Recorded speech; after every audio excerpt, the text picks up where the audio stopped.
So guys, അസ്സലാമു അലൈക്കും, welcome back to YouTube channel. അപ്പൊ കുറെ പേര് ചോദിക്കാറുണ്ട് എന്റെ വോട്ട് എവിടെയായിരുന്നു എന്നുള്ളത്. അപ്പൊ ഞാൻ പറഞ്ഞിട്ടുണ്ടായിരുന്നു തമിഴ്നാട്ടിലാണ് എന്റെ വോട്ട് എന്ന്. ആൻഡ് ഫൈനലി അവസാനം ഞങ്ങളുടെ തമിഴ്നാട്ടിൽ CM സെറ്റ് ആയിട്ടുണ്ട് ഗൈസ്. ആരാന്ന് ഞാൻ പ്രത്യേകിച്ച് പറയേണ്ട കാര്യമില്ലല്ലോ. ജോസഫ് വിജയനും ഞാൻ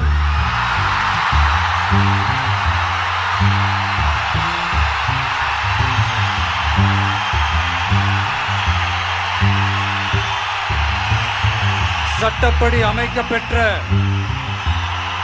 இந்திய அரசியல் அமைப்பின்பால் உண்மையான நம்பிக்கையும் மாறா பற்றும் கொண்டிருப்பேன் என்றும் இந்திய நாட்டின் ஒப்பில்லாத முழு முதல் ஆட்சியையும் ஒருமையையும் நிலை நிறுத்துவேன் என்றும் தமிழ்நாட்டு அரசின் முதலமைச்சராக உண்மையாகவும் உளச்சான்றின்படியும் என் கடமைகளை நிறைவேற்றுவேன் என்றும்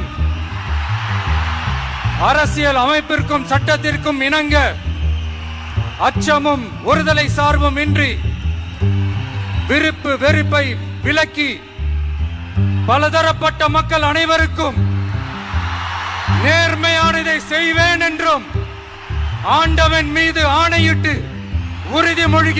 തമിഴ് സിനിമയിൽ ഒരു സൂപ്പർ സ്റ്റാർ, ലക്ഷക്കണക്കിന് ഫാൻസിന്റെ ദളപതി, മാസ് ഡയലോഗ്സ് കൊണ്ടും ഡാൻസ് കൊണ്ടൊക്കെ സ്ക്രീൻ റോൾ പിടിച്ചെടുത്ത ഒരാള് ഇന്ന് പൊളിറ്റിക്സിലും ഹിസ്റ്ററി ക്രിയേറ്റ് ചെയ്യുന്നു. ആര്? നമ്മുടെ സ്വന്തം Thalapathy Vijay sir.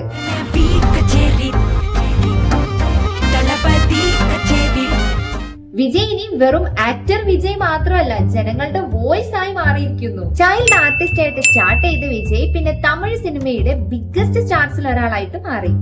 Romantic hero, action hero, family hero, അങ്ങനെ എല്ലാ റോളും പെർഫെക്റ്റ് ആക്കി. കട്ട് ഫാൻസിനെ സംബന്ധിച്ചിടത്തോളം വിജയ് ഒരു ആക്ടർ മാത്രമല്ല, ഒരു ഇമോഷൻ ആണ്. തിയേറ്ററിൽ ഇൻട്രോ സീൻ വന്നിട്ടുണ്ടെങ്കിൽ വിസിലടി, ഡാൻസ് വന്ന സെലിബ്രേഷൻ, ഡയലോഗ് വന്ന ഗൂസ് ബംസ്. എന്താ പറയാ, ദളപതി എന്നുള്ള പേര് തമിഴ്നാട് മുഴുവനും ഒരു വേവ് പോലെ അങ്ങോട്ട് സ്പ്രെഡ് ആയി. പക്ഷെ വിജയുടെ പോപ്പുലാരിറ്റി സിനിമയിൽ മാത്രം ഒതുങ്ങി നിന്നില്ല, റിയൽ ലൈഫിലും അവന്റെ ഇൻഫ്ലുവൻസ് വലുതായിരുന്നു. സ്റ്റുഡൻസിന് സപ്പോർട്ട്, പബ്ലിക് ഇഷ്യൂസിനെ കുറിച്ചിട്ടുള്ള reactions, flood time help, education support programs, etcetera etcetera etcetera. ഇതൊക്കെ കണ്ടപ്പോ ഫാൻസ് പറഞ്ഞതോ ഇവര് പൊളിറ്റിക്സിൽ വരണം. At last finally Tamil Nadu wait ചെയ്തിരുന്ന മൊമെന്റ് വന്നു. വിജയ് സാർ പൊളിറ്റിക്സിലോട്ട് ഒഫീഷ്യലി എൻട്രി അനൗൺസ് ചെയ്തു. സോഷ്യൽ മീഡിയ എക്സ്പ്ലോർഡ് ആയി, ഫാൻസ് സെലിബ്രേഷൻ സ്റ്റാർട്ട് ചെയ്തു. സപ്പോർട്ടേഴ്സ് പറഞ്ഞു സിനിമ കഴിഞ്ഞു, ഇനി പീപ്പിൾ സർവീസ് ടൈം. എസ്പെഷ്യലി യൂത്തന്മാര് കുറച്ച് കൂടുതൽ സപ്പോർട്ട് കൊടുത്തു. ബിക്കോസ് അവരുടെ ഒപ്പീനിയൻ വിജയ് ഒരു റിലേറ്റബിൾ ലീഡർ ആണെന്നാണ്. എലക്ഷൻ റിസൾട്ട് വന്നപ്പോ തമിഴ്നാട് അറ്റൻഷൻ മുഴുവനും വിജയിന്റെ സൈഡിലായിരുന്നു. റിസൾട്ട് കൺഫേം ആയപ്പോ ഫാൻസ് റോഡിൽ ഡാൻസ് ചെയ്യുന്നു, fire work, celebration, social media full trend. അങ്ങനെ ഫൈനലി സിനിമാ സ്ക്രീനിൽ ലീഡർ ആയിരുന്ന ആള് ഇപ്പൊ ജനങ്ങൾക്ക് വേണ്ടി അസംബ്ലിയിൽ സംസാരിക്കാൻ പോകുന്ന ലീഡർ ആയിട്ട് മാറി. ബട്ട് ഇതൊരു ടൈറ്റിൽ മാത്രമല്ല, ഒരു ഹ്യൂജ് റെസ്പോൺസിബിലിറ്റി ആണ്. അദ്ദേഹത്തിന്റെ TVKയിൽ നിന്നും പീപ്പിൾസ് ഒരുപാട് കാര്യങ്ങൾ എക്സ്പെക്ട് ചെയ്യുന്നുണ്ട്. Youth opportunities, education support, people friendly politics, honest leadership, അങ്ങനെ ബിഗ് സ്ക്രീനില് എല്ലാവരുടെ മനസ്സിലും ഹീറോ ആയിട്ടിരുന്ന ആക്ടർ വിജയ് അല്ലെങ്കിൽ ദളപതി വിജയ് ഇപ്പൊ ഒഫീഷ്യലി നമ്മുടെ ജനങ്ങളുടെ ഇടയിലോട്ട് ഇറങ്ങിയിട്ടുള്ള ഒരു CM ആയിട്ട് മാറിയിരിക്കുകയാണ്. അപ്പൊ റിയൽ ലൈഫിലുള്ള റിയൽ ജനങ്ങളുടെ ഹീറോ ആയിട്ട് അദ്ദേഹം മാറട്ടെ എന്ന് എനിക്ക് ആഗ്രഹമുണ്ട്. അതുപോലെ ഈ തമിഴ്നാട്ടിലുള്ള ഒരുപാട് ആളുകൾക്ക് ആഗ്രഹമുണ്ട്. അപ്പൊ എന്തായാലും അത് അങ്ങനെയൊക്കെ തന്നെ ആവട്ടെ. ഇനി ഒരു 5 വർഷത്തിന് ശേഷം ഈ ഒരു ലീഡർഷിപ്പിന്റെ ക്വാളിറ്റി എന്തൊക്കെ അതിൽ നിന്ന് കിട്ടി, എന്തൊക്കെ ഉണ്ടായി, എന്തൊക്കെ കുറവുകൾ എന്നുള്ളതൊക്കെ നമുക്ക് വീണ്ടും സംസാരിക്കാം.